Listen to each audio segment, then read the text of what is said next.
তোর লিগে একটা জিনিস রাঁধছি, তাড়াতাড়ি ভাত খেতে। ও আচ্ছা, ভাত বার আইতাছি। কিলো ওইটা কি তাওয়াত লাগু লাগা শুরু। তোর কি তা, আমার ঠুট আমি যা খুশি তা করি। দাঁড়া।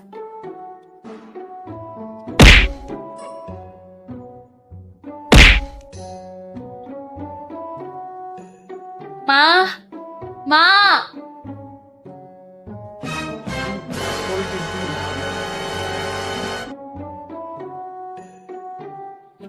মা, হে আমার যে জুড়ে মারছে। মা আমি কিচ্ছু করছি না, তাই আগে আমার বোতল দিয়ে মারছি, আমি এটা বালিশ দিয়ে এনে মারছি, তাই এমন একটা বাপ দেয় গেছিলাম তার হাড্ডি ভেঙে গেছে। যে বারা বাড়ছ, মা এটা সারাদিন এত ক্লান্ত হয়ে কলেজ থেকে আয়ে, আর তুই তাই পিছা লাগিয়ে থাকস। আজকে তুই দাঁড়া।